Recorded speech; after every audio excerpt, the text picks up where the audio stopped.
ನಮಸ್ಕಾರ ವಿದ್ಯಾರ್ಥಿಗಳೇ, ನಮ್ಮ ಚಾನಲ್ಗೆ ಸ್ವಾಗತ. ಈ ವಿಡಿಯೋದಲ್ಲಿ SSLC ಎಕ್ಸಾಮ್ 3 ಬರೆದಿರುವಂಥ ವಿದ್ಯಾರ್ಥಿಗಳಿಗೆ ಈಗಾಗಲೇ ಅವರ ಒಂದು ಎಕ್ಸಾಮ್ಸ್ ನಿನ್ನೆಯಿಂದ ವ್ಯಾಲ್ಯೂಯೇಷನ್ಸ್ ಆರಂಭವಾಗಿದೆ.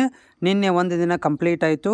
ಸೊ ಎಕ್ಸಾಮ್ ಹೇಗಾಗಿದೆ ಅಂತ ಅನ್ನೋದ್ರ ಬಗ್ಗೆ ನೋಡೋದಾದರೆ, ಮತ್ತು ಎಕ್ಸಾಮ್ನ ಸ್ಟ್ರಿಕ್ಟಾಗಿ ಅಂದರೆ ಪೇಪರನ್ನು ಕರೆಕ್ಷನ್ ಮಾಡ್ತಾ ಇದ್ದಾರೆ ಅಂತ ತಿಳ್ಕೊಳ್ಳೋದಾದರೆ, ಸೊ ಅಷ್ಟೊಂದು ಸ್ಟ್ರಿಕ್ಟ್ನೆಸ್ಸಿಂದ ವ್ಯಾಲ್ಯೂಯೇಷನನ್ನು ಮಾಡ್ತಾ ಇಲ್ಲ. ಯಾಕಂದರೆ ಅವರು ಪ್ರತಿ ಸಾರಿ ಯಾವ ರೀತಿಯಾಗಿ ಎಕ್ಸಾಮ್ 1, 2ರಲ್ಲಿ ಮಾಡ್ತಾ ಇದ್ದರು ಅದೇ ರೀತಿಯಾಗಿ ಒಂದು ವ್ಯಾಲ್ಯೂಯೇಷನ್ ಮಾಡ್ತಾರೆ. ಇಲ್ಲಿ ಸ್ಟ್ರಿಕ್ಟ್ ಮತ್ತು ಲೂಸ್ ಅನ್ನೋದು ಬರೋದಿಲ್ಲ. ಯಾಕಂತಂದರೆ ನೀವೇನು ಆನ್ಸರ್ ಬರೆದಿರ್ತೀರಿ ಅದನ್ನು ಕೀ ಉತ್ತರಕ್ಕೆ ಮ್ಯಾಚ್ ಮಾಡಿ ಉತ್ತರಗಳನ್ನು ಏನು ಮಾಡ್ತಾರೆ ಅಂತಂದರೆ ವ್ಯಾಲ್ಯೂಯೇಷನ್ ಮಾಡ್ತಾರೆ.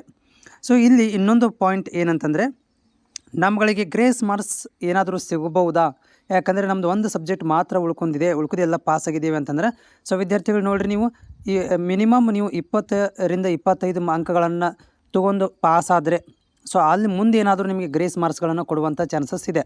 ಅದಕ್ಕಿಂತ ಒಳಗಡೆ ನೀವು 15, 12 ಈ ರೀತಿಯಾಗಿ ನೀವು ಮಾರ್ಕ್ಸ್ಗಳನ್ನು ತೊಗೊಂಡ್ರೆ, ಸೊ ಅಲ್ಲಿ ಗ್ರೇಸ್ ಮಾರ್ಕ್ಸ್ಗಳನ್ನು ಕೊಡುವಂಥದ್ದು ಯಾವುದೇ ಥರದಂಥ ಒಂದು ಚಾನ್ಸಸ್ ಇರೋದಿಲ್ಲ. ಸೊ ನೀವು 20ರಿಂದ 25 ಅಂಕಗಳನ್ನು ಏನಾದರೂ ತೊಗೊಂಡಿದ್ದರೆ, ಎಲ್ಲ ಸಬ್ಜೆಕ್ಟ್ ಪಾಸ್ ಆಗಿದ್ದರೆ, ಒಂದು ಸಬ್ಜೆಕ್ಟ್ ಏನಾದರೂ ಉಳ್ಕೊಂಡಿದ್ದರೆ ಅದರಲ್ಲಿ ಏನಾದರೂ ಚಾನ್ಸ್ ಇದೆ ನಿಮಗೆ ಗ್ರೇಸ್ ಅಂಕಗಳನ್ನು ಕೊಡುವಂಥದ್ದು.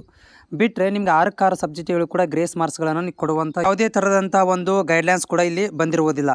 ಸೊ ಹೀಗಾಗಿ ನೀವು ಒಂದು ಇದನ್ನು ಎಕ್ಸಾಮನ್ನು ನೀವು ಕೀ ಉತ್ತರಗಳನ್ನು ನೋಡ್ಕೊಳ್ರಿ. ಅದರಲ್ಲಿ ಏನಾದರೂ ನಿಮಗೆ 20ರ ಮೇಲೆ ಏನಾದರೂ ಮಾರ್ಕ್ಸ್ ಬರೋಂಗಿದ್ರೆ, ಸೊ ಅವಾಗ ನಿಮ್ಗೆ ಏನಾದರೂ ಒಂದು ಚಾನ್ಸಸ್ ಇದೆ ಪಾಸ್ ಆಗುವಂಥದ್ದು ಅಥವಾ ಗ್ರೇಸ್ ಮಾರ್ಕ್ಸನ್ನು ಕೊಡುವಂಥದ್ದು. ಬಟ್ ಯಾವುದೇ ಥರಂಥ ಬೋರ್ಡಿಂದ ಆಫಿಷಿಯಲ್ ಅನೌನ್ಸ್ಮೆಂಟ್ ಆಗಿಲ್ಲ ಗ್ರೇಸ್ ಅಂಕಗಳನ್ನು ಕೊಡಬೇಕು ಅಂತ. ಹೌದಾ? ಆಮೇಲೆ ಈಗಾಗಲೇ ನಿನ್ನೆಯಿಂದ ಒಂದು ವ್ಯಾಲ್ಯೂಯೇಷನ್ ಆರಂಭವಾಗಿದೆ.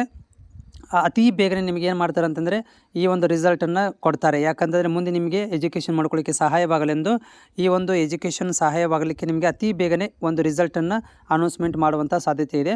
ಬಟ್ ಅದ್ರ ಬಗ್ಗೆ ಕೂಡ ಮುಂದಿನ ದಿನಗಳ ಅಪ್ಡೇಟ್ ಮಾಡ್ತೇನೆ. ಸೊ ನಮ್ಮ ಚಾನಲ್ ನೀವು ಹೊಸಬರಾಗಿದ್ದರೆ ಚಾನಲ್ನ ಸಬ್ಸ್ಕ್ರೈಬ್ ಮಾಡ್ಕೊಳ್ಳಿ.